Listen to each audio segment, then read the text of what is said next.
నమస్తే, నేను మీ వాసా లక్ష్మణ.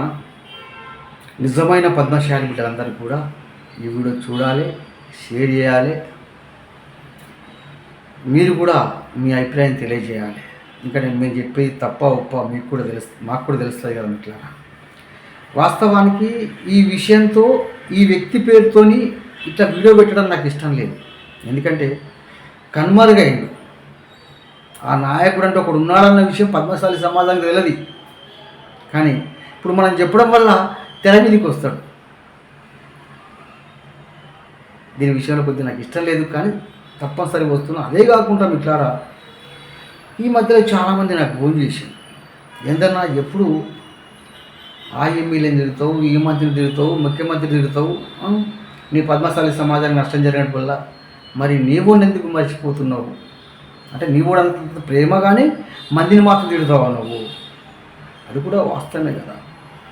కాబట్టి ముందుకు వచ్చిన మిట్లారా, అంటే నేను ఇప్పుడు వాసా లక్ష్మణ ఒక వాస్తవం చెప్తున్నా. వాసా లక్ష్మణ ఏదన్నా లీడర్ గురించి మాట్లాడితే, ఏదైనా లీడర్తో ఫైట్ చేస్తే దమ్మున్న లీడర్తో ఫైట్ చేస్తారు. వాసా లక్ష్మణ్ దమ్ము లేనితో ఫైట్ చేయడు. కానీ మొట్టమొదటిసారి దమ్ము లేని ఒక నాయకుడి గురించి మాట్లాడుతున్నా, క్షమించండి. ఇక్కడ విషయంలోకి వెళ్ళే ముందు పద్మశాలి సమాజమా మీకు అర్థమవుతుందా? అర్థమవుతలేదు. నాకైతే అర్థమవుతలేదు. కొద్దిగా జాగృతంగా కావాల్సిన అవసరం ఖచ్చితంగా ఉన్నది. అతిపెద్ద సామాజిక వర్గం, అతిపెద్ద ఓటు బ్యాంకు. కానీ ఇలా పద్మశాలి సమాజం అంటే ఏ రాజకీయాలకు పట్టవు, పద్మశాలిలో ఉన్న నాయకుని కూడా పద్మశాలి గురించి పట్టవు. దీని విషయంలో దృష్టి పెట్టండి.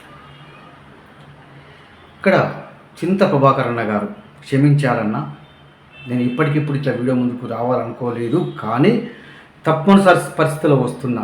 చింత ప్రభాకర్ అన్న గారు, నేను ఏదో ఇట్లా వీడియో మాట్లాడి నీకు చెడ్డ పేరు తీసుకొచ్చి నేను ఏదో ఫోకస్ చేయాలన్న ఆలోచన నాకు లేదు. వాసా లక్ష్మణకు ఫోకస్ కావాల్సిన అవసరమే లేదు.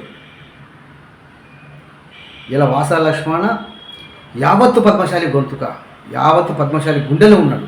కొత్తగా మీ పేరు మిమ్మల్ని డ్యామేజ్ చేసి నేను ఫోకస్ కావాల్సిన అవసరం నాకు లేనే లేదు. కానీ ఖచ్చితంగా రావాల్సిన అవసరం వచ్చింది కాబట్టి వస్తున్నా.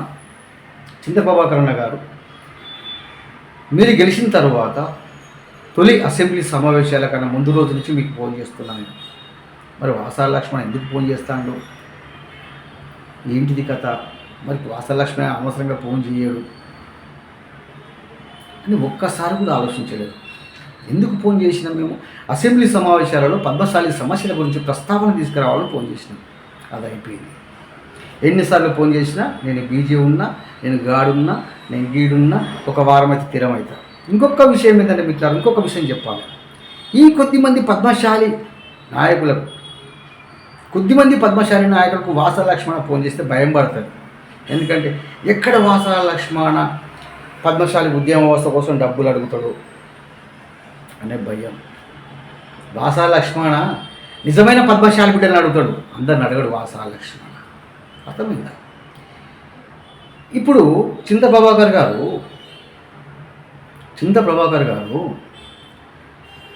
మీరు ఎమ్మెల్యే అయిన తర్వాత ఇప్పుడు పద్మశాలి సమాజానికి అంటున్నా ఎమ్మెల్యే కావాలి అని చెప్పి ఎమ్మెల్యే కాగానే వాట్సాప్ గ్రూపుల్లో జై పద్మశాలి, జై చింత ప్రభాకర్ అని పోస్టులు పెట్టిల్లు కదా. ఏది చింత ప్రభాకర్ ఒక్కసారన్నా పద్మశాలి సమస్యల గురించి మాట్లాడుతున్నాడా? అసెంబ్లీలో మాట్లాడిండా? నేత కార్మికులు ఉపాధి కరువు ఆత్మహత్య చేసుకున్నారు. చింత ప్రభాకర్ గారు నేత కార్మికులు ఉపాధి కరువు ఆత్మహత్య చేసుకున్న తర్వాత మీరేం చేయాలి? ఒక ఎమ్మెల్యే హోదాలో ప్రశ్నలు పెట్టాలి. నేత కార్మికులు ఆత్మహత్య చేసుకుంటే నోరు కూడా మెదగకపోతే నవరంధ్రాలు మూసుకొని పంటింది. ఇది ఎంతవరకు సబబు? పద్మశాలి సోదరులారా, పద్మశాలిలో ఎమ్మెల్యే కావాలి, ఎంపీ కావాలి, ఎమ్మెల్సీ కావాలంటున్నాం కదా. గెలిచిన వాడు పద్మశాలి సమస్యల గురించి మాట్లాడకపోతే వాడు ఉంటేంది లేకుంటేంది? ఎవడైతే నాకేంటి లొట్ట పీస్ కాదు. చెప్పు చింత ప్రభాకర్, నువ్వు పద్మశాలి సమస్యల గురించి మాట్లాడతావా? మాట్లాడవా? నేత కార్మికుల సమస్యల గురించి ఎందుకు మాట్లాడతావు? నువ్వు చేనేత కార్పొరేషన్ చైర్మన్ ఉన్నప్పుడు ఏమన్నా చేసినావా? అడిగినావా మేము? నువ్వు అన్ఫిట్ నాయకుడు తెలుసు కాబట్టి అడగలేవు. కానీ ఇలా ఒక ఎమ్మెల్యే అయింది కాబట్టి మాట్లాడాలంటే ఇప్పుడు ప్రభాకర్ గారు, చింత ప్రభాకర్ అన్న పద్మశాలి సమాజం గురించి కొట్లాడే దమ్ము మాకున్నది ఒక పద్మశాలి బిడ్డగా. కానీ మీరు ఒక ఎమ్మెల్యే కాబట్టి ఎమ్మెల్యే హోదాలో మాట్లాడితే దానికి ఒక హుందా ఉంటుందని చెప్పి మాట్లాడమని ఫోన్ చేస్తే 4-5 నెలలుగా ఫోన్ చేసిన సరే, ఫోన్ చేసినప్పుడల్లా నేను గాడున్నా, గీడున్నా, లొటపీసున్నా, తోకమట్టున్నా, సిగ్గు శరము లేదు నీకు చింత ప్రభాకర్. పద్మశాలి పుట్టుక పుడితే పద్మశాలి సమాజం గురించి మాట్లాడు. అక్కడ పద్మశాలి ఆత్మగౌరవం ఏం చెప్పినా ఆ రోజు పద్మశాలి కోకపేటలో ఏం చెప్పినా నేను కేసీఆర్ మోసం చేయకున్నట్టు ఆ కమిటీకి చైర్మన్ నువ్వే ఉన్నావు. ఈ ఆత్మగౌరవం భవనం పూర్తయిందా? ఏరియా స్థలం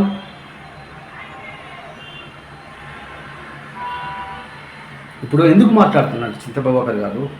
నీలాంటి వారికి ఎమ్మెల్యే గెలిచిన తర్వాత పద్మశాలి సమస్యల గురించి మాట్లాడకపోతే రేపు ఒకరైనా పద్మశాలి బిడ్డ ఎమ్మెల్యేగా దేనికో పోటీ చేస్తే నేను ఆదర్శంగా తీసుకొని ఎవరు కూడా పద్మశాలి ఓటేయారు.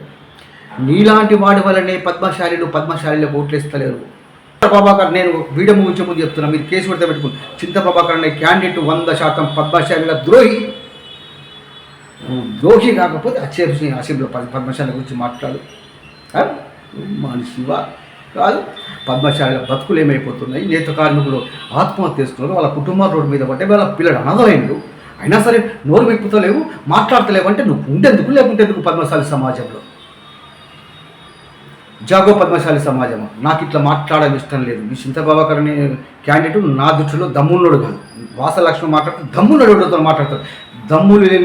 దమ్ము లేని ఒక చెమట గురించి మాట్లాడి మొట్టమొదటి వీడియోని ఇది. కానీ బాధ కలుగుతుంటుంది. పద్మశాలి సమాజంలో చాలా సమస్యలు ఉన్నాయి. గెలిచిన వాడు మాట్లాడకపోతే ఎవరు మాట్లాడాలి సమస్యల గురించి? జాగో పద్మశాలి సమాజమా? అట్లాగే నేను పద్మశాలి బిడ్డ అనుకునే ప్రతి పద్మశాలి కుల బాంధవుడు, నేను పద్మశాలి బిడ్డను, నాది పద్మశాలి పుట్టుక అనుకునే ప్రతి పద్మశాలి కుల బాంధవుడు పద్మశాలి జిఎస్టీని ఫాలో అవుతుండండి. మీ సపోర్ట్ కూడా అందించండి మిత్ర. తొందరలోనే ఈ మీడియా ప్లాట్ఫామ్ లైవ్ అవసరం తీసుకొస్తున్నాం. చింతప్రభాకర్ గారు లోటపీస్ గారు ఎవ్వరు లేకుండా సరే మన హక్కులు మనం కొట్లాడదాం. ముఖ్యమంత్రి కానీ ప్రధానమంత్రి కానీ దించుదాం కిందికి, పద్మశాలి దమ్మ దిగిపిద్దాం. జయ పద్మశాలి. చింతప్రభాకర్ క్షమించాయా? క్షమించు, ఆవేశం ఉంది నాకు నీ గురించి. సాధించే స్థాయిలో ఉందాం. మనం ఏ రాజకీయాలు అవసరం లేదు, రూల్ చేస్తాం, శబ్దం చేద్దాం. ఆ శబ్దం ఎట్లుండాలంటే ఒక్కసారి అంటే రాజకీయ